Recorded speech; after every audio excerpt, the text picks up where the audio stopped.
اللہ یحب الذین یقاتلون فی سبیلہ صفا کأنہم بنیان مرصوص۔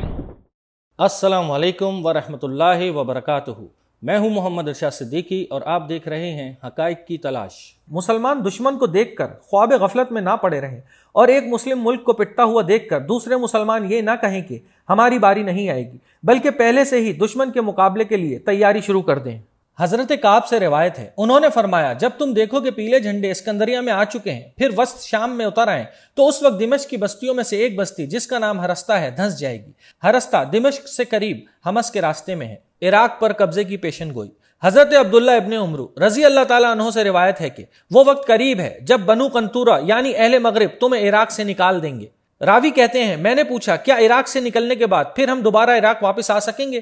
حضرت عبداللہ نے فرمایا کیا آپ ایسا چاہتے ہیں؟ میں نے کہا ضرور میں ایسا چاہتا ہوں۔ انہوں نے فرمایا ہاں، وہ واپس عراق لوٹ کر آئیں گے اور ان کے لیے عراق میں خوشحالی اور آسودگی کی زندگی ہوگی۔ شام اور یمن کے بارے میں دیگر روایات۔ حضرت عبدالسلام ابن مسلمہ سے روایت ہے، انہوں نے ابو قبیل کو یہ فرماتے ہوئے سنا کہ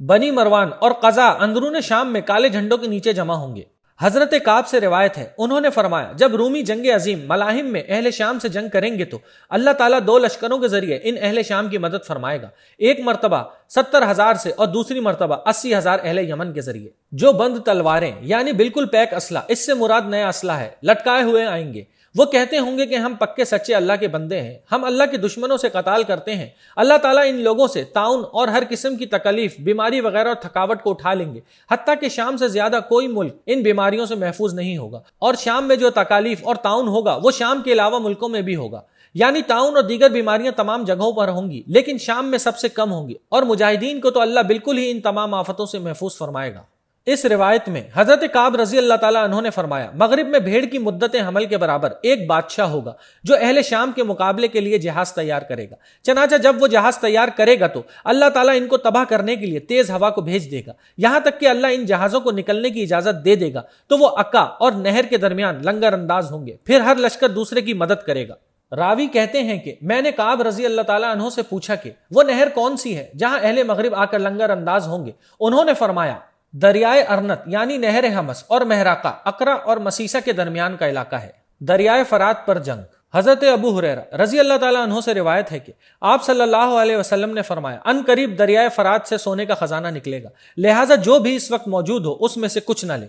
نبی کریم صلی اللہ علیہ وسلم نے مال کو اس امت کے لیے فتنہ قرار دیا ہے، فرمایا ہر امت کے لیے کوئی نہ کوئی چیز فتنہ رہی ہے، اور بے شک میری امت کے لیے فتنہ مال ہے، اور فتنے سے دور رہنا ہی فتنے سے بچنے کا سبب ہوتا ہے، اس لیے آپ صلی اللہ علیہ وسلم نے اس مال سے دور رہنے کا حکم فرمایا۔ اس حدیث میں نصیحت ہے ان لوگوں کے لیے جو اللہ کے احکامات کو بھلا کر دولت اکٹھی کرنے میں لگے ہوئے ہیں۔ حضرت ابو ہریرہ رضی اللہ تعالیٰ عنہ سے روایت ہے، آپ صلی اللہ علیہ وسلم نے فرمایا قیامت اس وقت تک نہیں آئے گی جب تک فرات سے سونے کا پہاڑ نہ نکلے، لوگ اس پر جنگ کریں گے اور ہر 100 میں سے 99 مارے جائیں گے، ہر ایک بچنے والا یہی سمجھے گا کہ شاید میں ہی اکیلا بچا ہوں۔ دریائے فرات کے کنارے واقع فالوجہ کے لیے اتحادی فوجوں اور مجاہدین کے درمیان خون ریز جنگ ہوئی ہے اور جھڑپیں ابھی بھی جاری ہیں، البتہ اس بات کا علم نہیں کہ کیا وہاں سونے کے پہاڑ کے بارے میں کافروں کو علم ہے یا نہیں، یا پھر یہاں سونے کے پہاڑ سے کچھ اور مراد ہے۔ حضرت صوبان رضی اللہ تعالیٰ عنہ سے روایت ہے کہ رسول کریم صلی اللہ علیہ وسلم نے فرمایا تمہارے خزانے کے پاس 3 شخص جنگ کریں گے، یہ تینوں خلیفہ کے لڑکے ہوں گے، پھر بھی یہ خزانہ ان میں سے کسی کی طرف منتقل نہیں ہوگا۔ اس کے بعد مشرق کی جانب سے سیاہ جھنڈے نمودار ہوں گے اور وہ تم سے اس شدت کے ساتھ جنگ کریں گے کہ اس سے پہلے کسی قوم نے اس شدت کے ساتھ جنگ نہ کی ہوگی۔ راوی کہتے ہیں پھر آپ صلی اللہ علیہ وسلم نے کوئی بات فرمائی جو ہم نہ سمجھ سکے۔ ابن ماجہ کی روایت میں اس جملے کی تصریح ان الفاظ میں ہے، پھر اللہ کے خلیفہ مہدی کا خروج ہوگا، پھر فرمایا کہ جب تم لوگ انہیں دیکھنا تو ان سے بیعت کر لینا، اگرچہ اس بیعت کے لیے تمہیں برف پر گھسیٹ کر آنا پڑے، وہ اللہ کے خلیفہ مہدی ہوں گے۔ یہ حدیث شیخین کی شرط پر صحیح ہے اور امام ذہبی نے اس کی توثیق کی ہے۔ اس خزانے سے مراد یا تو وہی فرات والا خزانہ ہے یا وہ خزانہ ہے جو کعبہ میں دفن ہے اور جس کو حضرت مہدی نکال لیں گے۔ یہاں 2 فریق پہلے سے اس خزانے کے لیے جنگ کر رہے ہوں گے، پھر مشرق سے کالے جھنڈے والے آئیں گے جو اسلام کی طلب میں آئیں گے۔ حضرت ابو زارہ فرماتے ہیں کہ حضرت عبداللہ ابن مسعود رضی اللہ تعالیٰ عنہ کے سامنے دجال کا ذکر ہوا تو فرمانے لگے کہ دجال کے وقت لوگ 3 جماعتوں میں تقسیم ہو جائیں گے، ایک جماعت اس کے ساتھ ہو جائے گی اور ایک جماعت گھر کے بڑے کا قائم مقام بن کر اپنے گھروں میں بیٹھ جائے گی اور ایک جماعت اس فرات کے کنارے ڈٹ جائے گی۔ دجال ان سے جنگ کرے گا اور یہ دجال سے جنگ کریں گے، لڑتے لڑتے آگے بڑھتے جائیں گے یہاں تک کہ مغربی شام میں جنگ کریں گے، پھر ریکی کے لیے ایک دستہ بھیجیں گے جس میں چتکبرے یا بھورے رنگ کے گھوڑے ہوں گے، یہ وہاں جنگ کریں گے، چنانچہ ان میں سے کوئی بھی واپس نہیں آئے گا۔ دریائے فرات اور موجودہ صورتحال، دیکھو قافلہ چھوٹ نہ جائے۔ تاریخ میں ایسے بہت سے واقعات ملتے ہیں جن کو اس وقت کوئی خاص اہمیت نہیں دی گئی، اس دور میں بھی ہمارے سامنے دل دہلا دینے والے اور ذہنوں کو جھنجھوڑ دینے والے حادثات رونما ہو رہے ہیں۔ زمانہ قیامت کی چال چل رہا ہے، واقعات چیخ چیخ کر غور و فکر کی دعوت دے رہے ہیں، لیکن غفلت کے صحراؤں میں بھٹکنے والے نامعلوم کب تک بھٹکتے رہیں گے۔ نبی کریم صلی اللہ علیہ وسلم کی بیان کردہ احادیث پہ عمل کرنا تو دور کی بات، آج اکثر مسلمان ان پر غور کرنے کی بھی تکلیف گوارا نہیں کر رہے۔ جب ان سے کہا جاتا ہے کہ خود کو اس وقت کے لیے تیار کرو جب جہاد ہی ایمان کا معیار ہوگا، جو جہاد سے پیچھے رہے گا اس کا ایمان معتبر نہیں ہوگا، تو کہتے ہیں کہ ابھی وہ وقت بہت دور ہے، حالانکہ حقیقت میں وہ اپنی بزدلی اور دنیا کی محبت کی وجہ سے جہاد کی تیاری نہیں کرتے،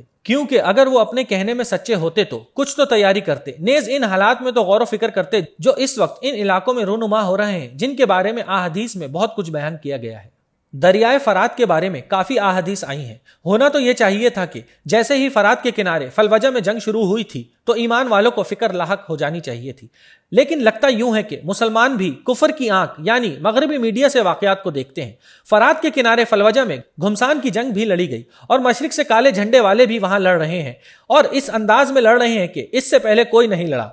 اگرچہ ہم یہ دعویٰ نہیں کرتے کہ یہ وہی لشکر ہے جس کا ذکر اوپر والی حدیث میں آیا ہے، ممکن ہے حدیث والا لشکر بعد میں پہنچے، البتہ جو باتیں ہم نے بیان کی ہیں وہ ساری دنیا جانتی ہے کہ حقیقت ہے۔ ایمان والوں سے گزارش یہ ہے کہ حالات کو احادیث کی روشنی میں سمجھنے کی کوشش کریں اور ابھی سے اپنے آپ کو جہاد کے لیے تیار کر لیں اگر دل میں ایمان ہے اور ایمان ہی کی حالت میں اللہ سے ملنا چاہتے ہیں، ورنہ یہ حقیقت ذہن نشین رہے کہ حضرت مہدی آ کر کفار سے قتال کریں گے، اس وقت تربیت کا موقع نہیں ملے گا، وہی ان کے ساتھ جا پائے گا جو پہلے سے جہاد کی تیاری کیے ہوگا۔ ابھی وقت ہے بیدار ہونے کا، ورنہ ایسا نہ ہو کہ نامعلوم منزلوں کی جانب سفر جاری رہے اور جب ہوش آئے تو قافلہ چھوٹ چکا ہو۔